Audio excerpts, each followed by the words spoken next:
Bandeko balandi émission Psombo Tempso lelo toza awa na Saint-Joseph na église catholique wa pesika toye pona misa messe de requiem et eza pona ko honorer mémoire ya Maman Honorine Mbouyi boyebi ndé nazoloba mikolo immortalisons nos parents, immortalisons les nôtres, to immortaliser Maman Honorine Mbouyi na messe ya lelo requiem. Maman tika biso ça fait 2 ans et passe na motema ko perdre ye to kumisa kolo apesa ki biso Maman Honorine azuye yango toye ana famille mobimba bomona na sola bango et ça moi bien to kanzasu Maman Honorine to me ko honorer na ndenge na biso et ça moi bien merci et pas Maman Diana papa bisika bozali fa bozana biso mais ba mesures barrières o so ipe covid et sali moi mavonga très prochainement na bito za bino ata pona fête et ça kitoko bandeko bazawa ya natana etana kende kaka tope bona kota kuna après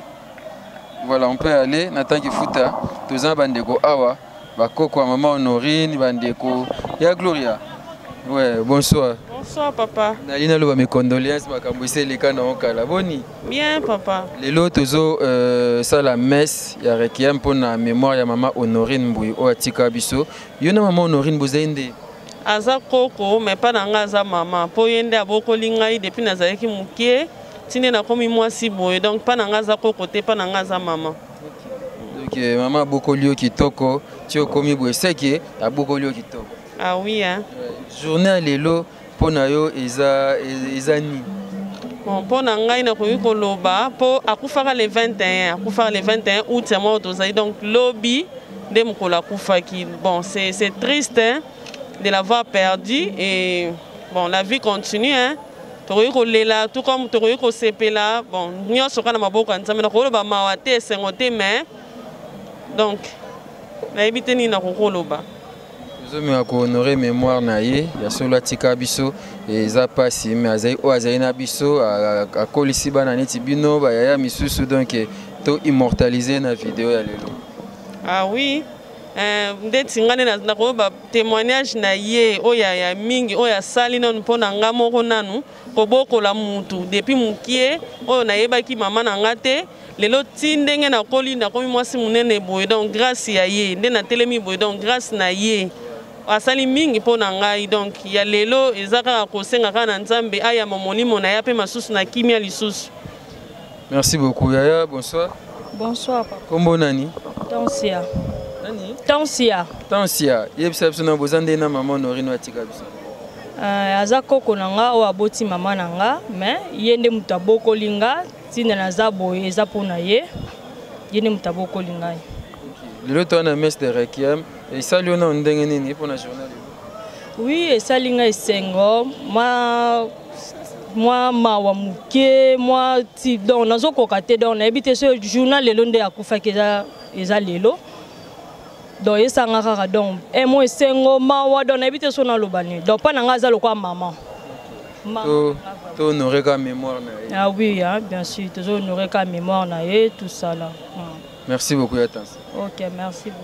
Voilà, on poursuit notre reportage. Donc, tozana misa awa, tozana messe, papa pe baza, na mon papa me sur le téléphone kuna, na tanto me kozwa zo bande ko ba lo ba avant to kota messe ya lelo et ça moi bientôt honorer mémoire ya Maman Honorine Mbouyi. Bonsoir papa. Bonsoir. Comment vous appelez et quelles sont vos relations avec Maman Honorine? Moi je m'appelle Madeba et Maman Honorine c'est ma mère hein. Maman Honorine c'est ma mère parce que c'est la tante de mon ami d'enfance, Mokonda Stone. Il est à Paris avec Maman Eugénie, la fille aînée de Maman Honorine, avec Mutombo. Donc, c'est la famille. C'est la famille. Avant de parler de la journée d'aujourd'hui, parlez-nous un peu comment vous étiez avec la défunte, Maman Honorine. Hey, Maman Honorine. Ah ouais, Maman Nabiso. Maman Nabiso. Vraiment, Azalé Nabiso bien, vraiment accueillante. Vraiment, elle était très bien avec moi, très bien vraiment avec nous, je dirais. Et la messe d'aujourd'hui vous rappelle quelque chose? Bon, excusez-moi, en tout cas, je ne suis pas catholique.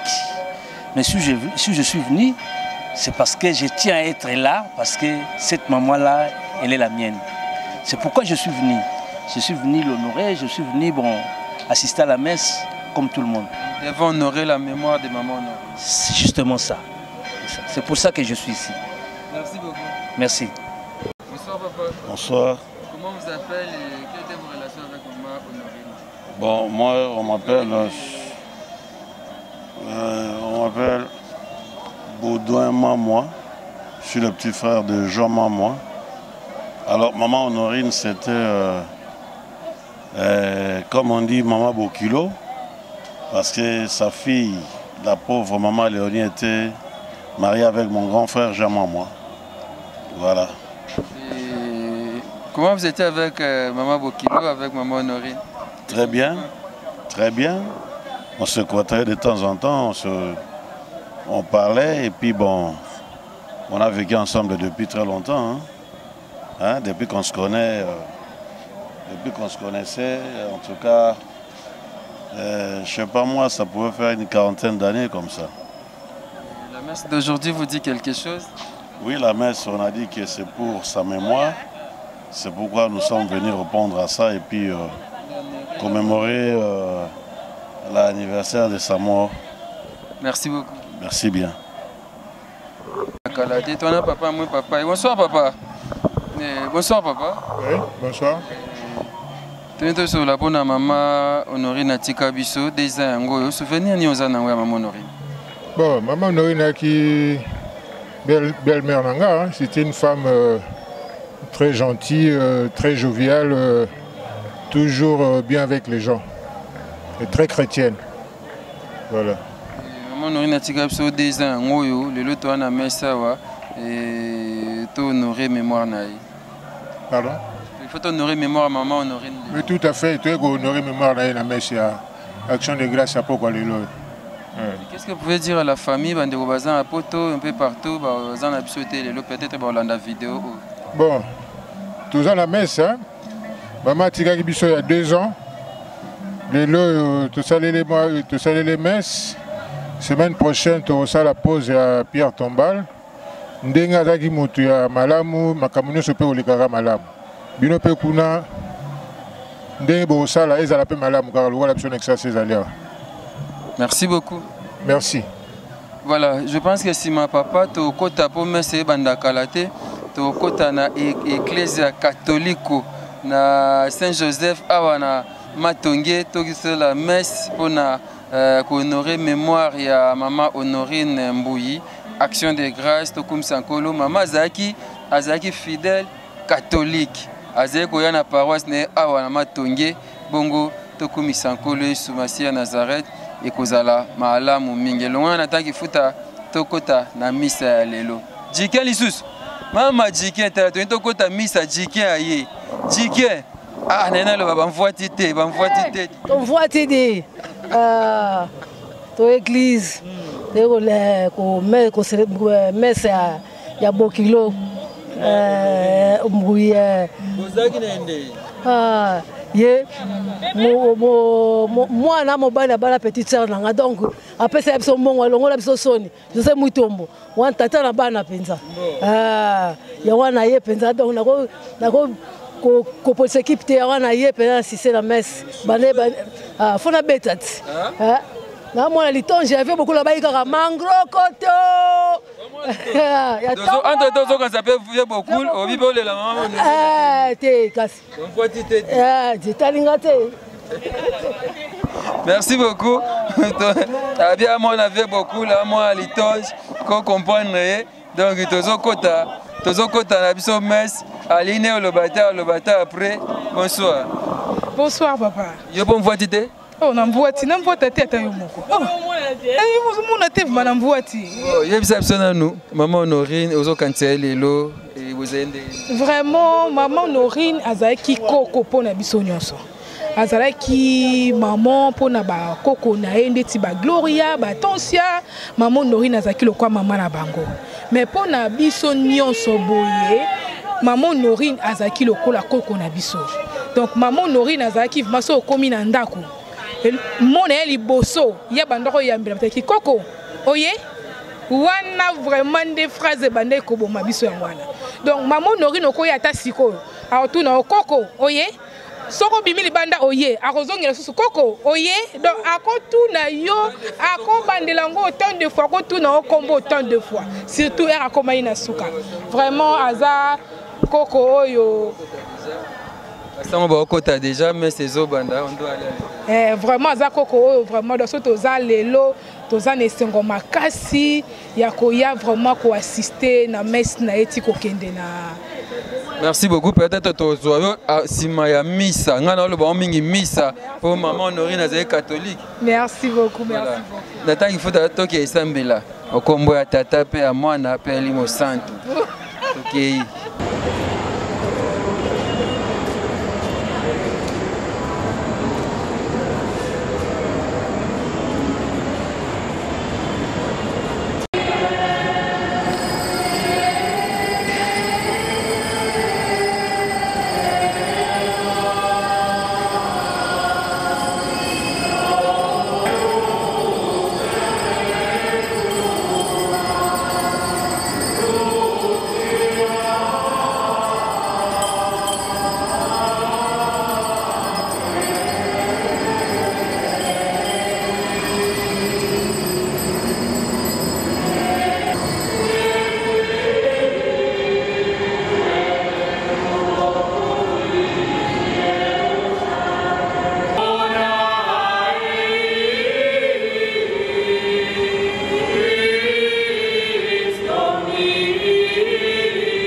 Nzambe wa bokasi bonso ayokela biso mawa alimbisa masumu mabiso akamba biso bomoi wa lobiko.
Pesa biso mayele malamu na ntina te okati ya bisengo bya nse tobundisa esengo ya likolo te tokobondela bongo Nzambe. Oh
po eteni ya zomi na minei molongo moya bongo te ndenge nini nakoloba na bino te nakokende kobongisela bino esika mpe soko na sili nabongiseli bino esika nakozonga nakoya kokamata bino na ntina te biso na bino tozala esika yoko lokumu na yo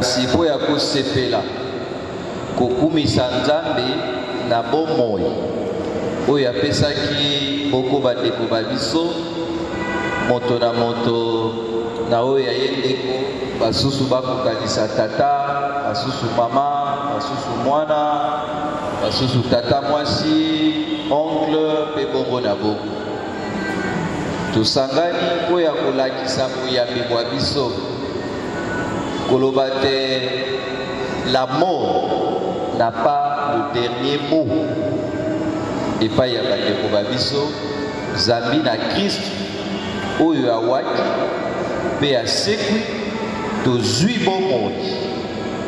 bomoi boye bokosila lisusu te liwa mpo ya biso ekomi nzela mpo ya kokutana na mokonzi wa biso na makanisi ya kopesa nzambe lokumu mpo ya bomoi apesaki na bandeko babiso awa ose awa tosangani na elikia te mpe na boyambi mokasi te bandeko babiso bazali na bomoi mpe bazwi bomoi boye bokosila te epai ya nzambe yango toye kokumisa nkolo wa biso bana banzambe moboto bongo na makanisi ya mikanda misato touti koyoka ntango na komanyola yango nakanisi boko maloba pape François akoloba mpo ya ntina ya lilaka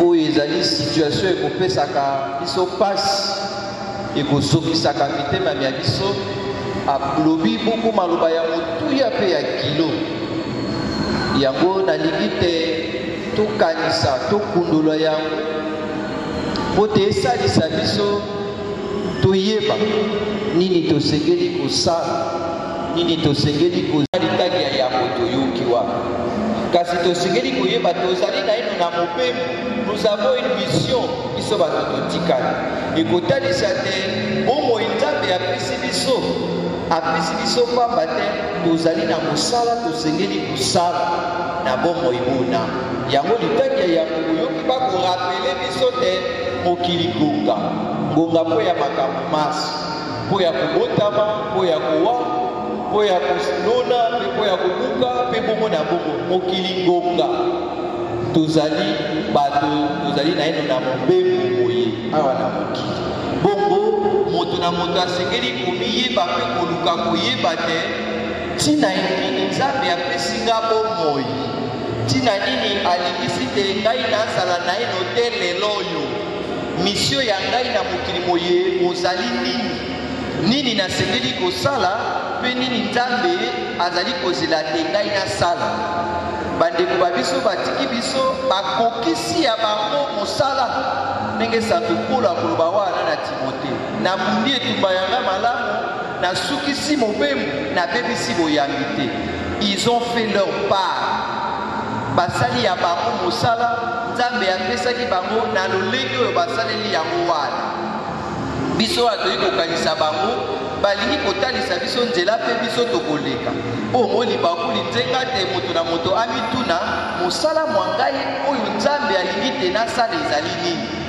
nini nasengeli kosala awa nzambe apesi ngai nano te grâce ya wana ya pema ya bomoi nasengeli kusala nini bongo tokoyeba te maso bikoleka nyonso ekoleka mokili moye tozali bapaya maso bikoleka tosengeli koyeba te bomoi kwa solo mpenza bomoi ekosila te yango tokokamata na ntango ya suka yango Pape François koyebisa biso te ça ne sert à rien koumela na kati ya pasi wana na makanisi te eza lolenge na kopesa ndeko yanga lokumu te kasi libaku ya korapele moko ya biso mission azali na yango na kati ya bomokili boye bana banzambe boboto akokuba koloba la personne aimée n'a pas besoin de notre souffrance et ce n'est pas flatteur pour elle que nous ruinions nos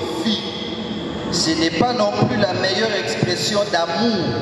Ça passe tellement il y a des gens qui ont des coups. À Kene Kokutana Tata, ils allaient condimenter et azali na bon moy.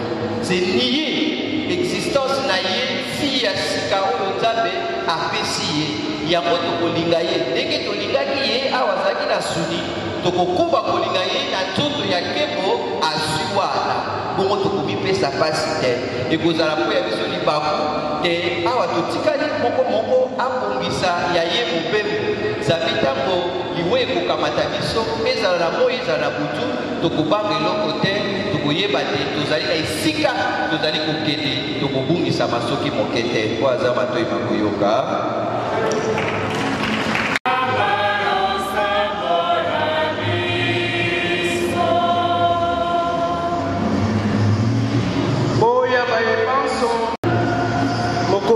asalisa bango po balembe te kasi basukisa mosala mwa bango malamu tosambela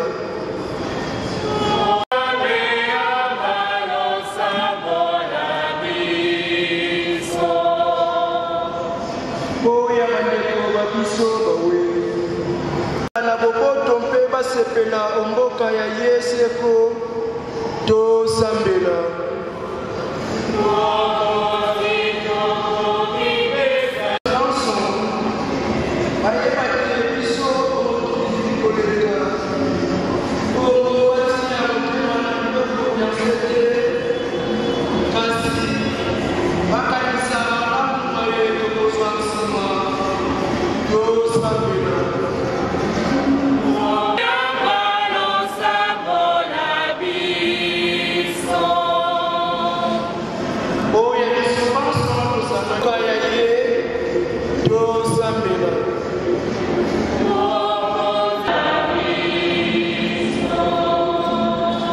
Nzambe tata ya malosambo la biso yoka bandeko babiso mawa mpe kotisa bango ondako ya yo ya lobiko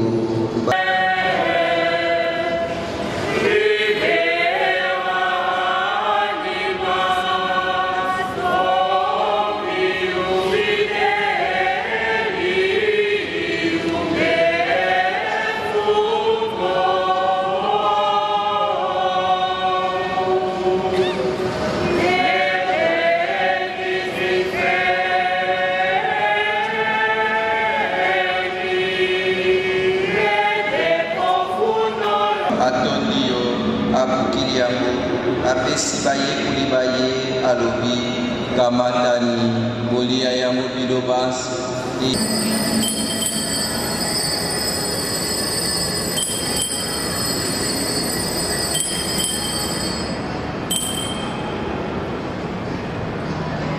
esilisi bango kolia akamati pekeni atondi yo lisusu apesi baye kulibaye alobi kamatani bomele yango bino bansi ezali nkeni ya makila mangai makila mabondeko bwa sika mpe bwa seko makosopana mpo ya bino mpe mpo ya bato bansi na ntina te bozwa bolimbisi bwa masumu bosalaka boye mpo ya kokanisa ngai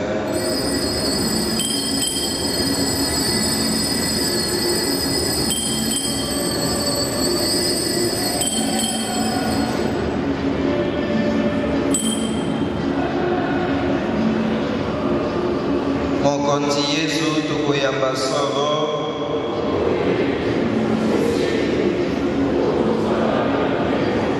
mokonzi nzambe tokokanisa liwape nsekwa ya mwana wayo tokobonzela yo bilei bikopesa bomoi bwa lobiko tokotondo yo nzambe obeki biso awa po ya kokumisa yo tokobondela yo ekokula biso nzoto na makila ma Kristu oyamba biso bomoi bwa seko elongo na ngongo bo Sainte Maria mokoto wa nzambe elongo na Saint Joseph kolongani wa ye elongo na bapostolo elongo na Saint Bernard mpe na basantu bayo banso bazalaka bandeko bayo awa mose bongo tokumisa mpe tokembela yo na Yesu Kristu mwana wa yo wa molimo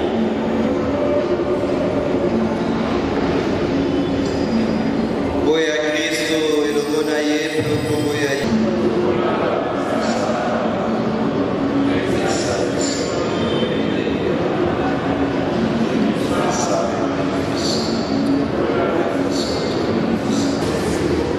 boboto bwa mokonzi bozala na bino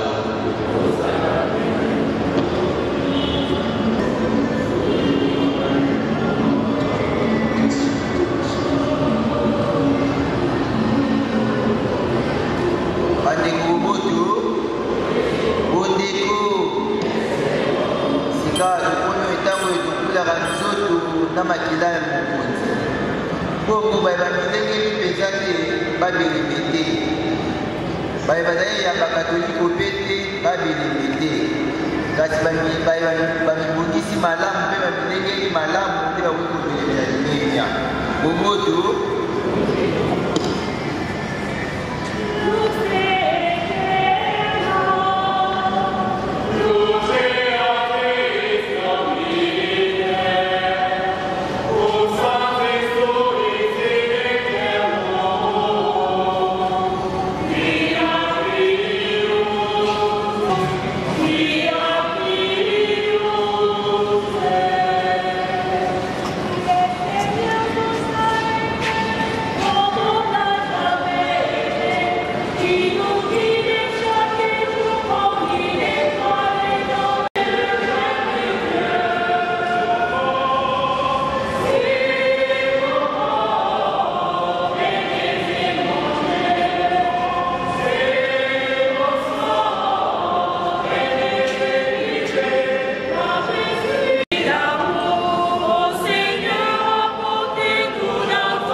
Voilà, je pense que bomoni misa esili sika tozana libanda awa na grotte wape sika bandeko to kabola mwa komela mwa castel mwa bière mwa jus mwa mai na cadre kaka honorer mémoire ya maman Honorine Mbouyi to kumisa nkolo Yesu Kristo Nazareth azwa lokumu toza bande quoi ya Gloria oh deuxième go au premier go oh nanu avant goût donc après les lots tozala samedi prochain to kene nécropole sima to sali moi réception oui réception programme merci sana nuko au lobby na aussi aussi c'est belé Gloria sana ba mama bango ba te ba mama bango ke sana ba mama balo so to zwa bango so ya no so de tokete na moi pe ba bien réserve ezali vous comprenez toi na catholique qui parle na honte ba mela moi moko moi mi balé et ça moi bien c'est-à-dire samedi prochain to kenda na nécropole entre terre et ciel wa pesika ba kunaka mama Honorine Mbouyi kuna to kenda pona pause ya Pierre Tombal 2 ans après liwana ye to zawana sima to zonga na résidence na Kasavubu moi réception ezana réception familiale to pesimbo te papa Lucien to pesimbo te papa maman Diane to pesimbo te papa ndeko nyonso bana bakoko ya mama Honorine Mbouyi o atika biso bisika biso bazali bolanda ndenge nini bandeko ba okabula mwa kopo sima ya misa ya lelo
TV.